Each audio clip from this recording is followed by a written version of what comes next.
Morning. Morning. How we doing? Good. You said you were going to go back and look at the film, to look at some stuff. What did you see when you looked at the pass protection on the offensive line, and what else did you see? Yeah, I thought our offensive line did a really nice job. You know, there was a couple blitzes that Bowling Green presented where guys were coming free. Those are hot throws for us and not protection issues at that standpoint. Actually, the last touchdown pass at Garbage Street was a hot throw. He read the hot correctly and got the ball out there. Josiah made a nice play on the perimeter, so but our guys did a really good thing. The punt block, was that just not picking up? It's a communication issue. Okay. I don't know how we're going to block that. There was so we got to clear that up.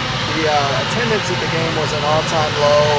I know there were some mitigating factors like the heat and early start time, but attendance has been kind of a thing for a few years now. Are you concerned that's kind of an indication of where? No, I just want to thank our fans for going to that game because it was the hottest game I've ever had an opportunity to coach in. It was, you know, the fact that they were there was a tribute to them, and my hat's off to them. But, I mean, that's the hottest football game I've ever coached in my life. So, you know, we can't control the weather, but I want to thank the ones that did show up because that was not a fun place to play.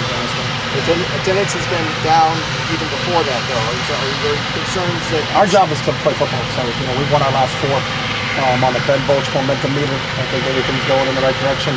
We've won all 4 by more than 25 points. So, you know, our players are doing what they're supposed to do and prepare and do all those things. So, we can't control the weather, so I'm not concerned with that.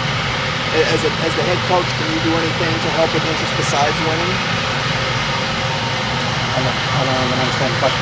Like booster events, social media. We don't have like any booster events that have been recommended.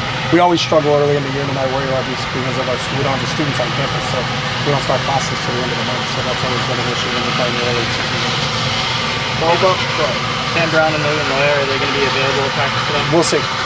You know what they can do. They've been in parts of practice for the last couple of days, and we'll see what they can get through today. So. Zeke and Abel Moore, are right? We'll see. You know, I don't anticipate anything, but we'll see. The Bobo jersey situation, I mean, is that just somebody forgetting? Yeah, that was a misstep by us, as I said after the game. You know, we got to make sure when we have guys in duplicate uniforms. You know, Martel Irby was the guy who was in a duplicate uniform all last year, so something we worked on Friday. We'll do a better job of this. So will he keep changing jerseys? It depends on who's in. We just can't have duplicate numbers in the game. So him and Shea Bryant's brothers have the same number. They're both number 9, so you can't play both at the same time. So.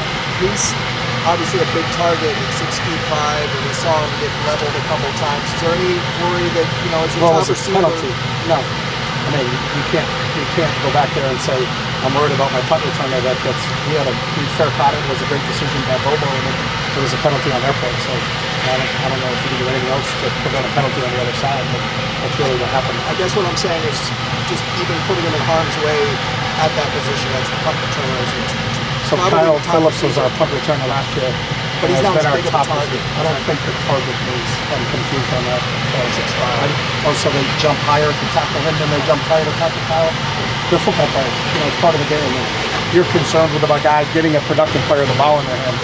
That's how it is. And we've had a ton of success. You know, Kyle, I mean, he had 90 targets, 97 targets last year, and led the nation in punt return. So, you know, when you have a dynamic player, I don't think the difference between being 5'11" and 6'5" is the reason that Bobo got hit. It is a penalty on their part. So. What makes Bobo such a good punt returner for someone who's not really a traditional punt returner? He's got a really good instincts with the ball in the open field. He does a good job of fielding the ball. And has proven to us over time that he's our best punt returner.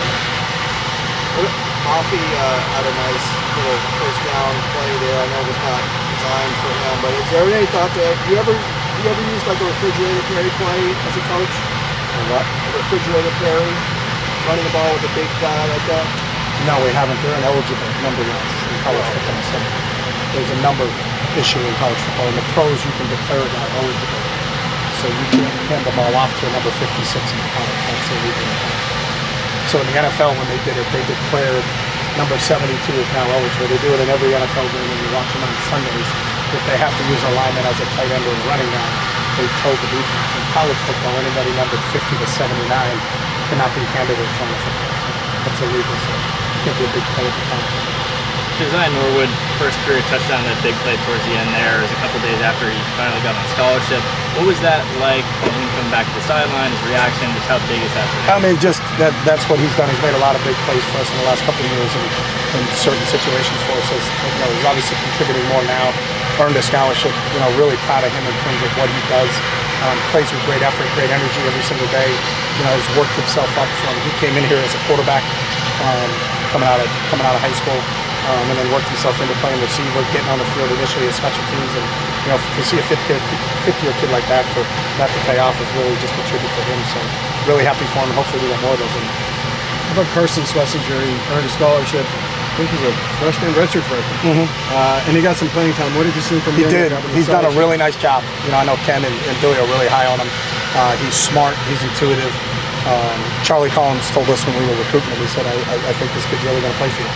I think he's got that special trait in him. And really respect Charlie and what he has to say about players. And Charlie's coached at all levels himself, so he had really big praise on him. When we got a chance to see him play and our coaches watched him practice, you could tell that he was a really good football player. So we were excited when we got the opportunity to get him. And all he's ever wanted is an opportunity, and he's gotten that, and he's capitalized on it. So I think he'll continue to grow. He is a young player, but he's got the requisite size and speed. He's smart. He's a physical player. He's playing on all 4 special teams for us right now. So hopefully, as we continue to develop and get him more snaps and more playing time, he's more comfortable out there. But for his first time in a college football game, I thought he did a really nice job. What's the status of Ollie Powell? Is he going to be He's unavailable. Any feeling that he could play this season? He's unavailable. What kind of tone do you want this week of practices to have? We just want to improve, and we try to come out here every day. And that's what we talked about in our team meeting earlier, is that we got to get better.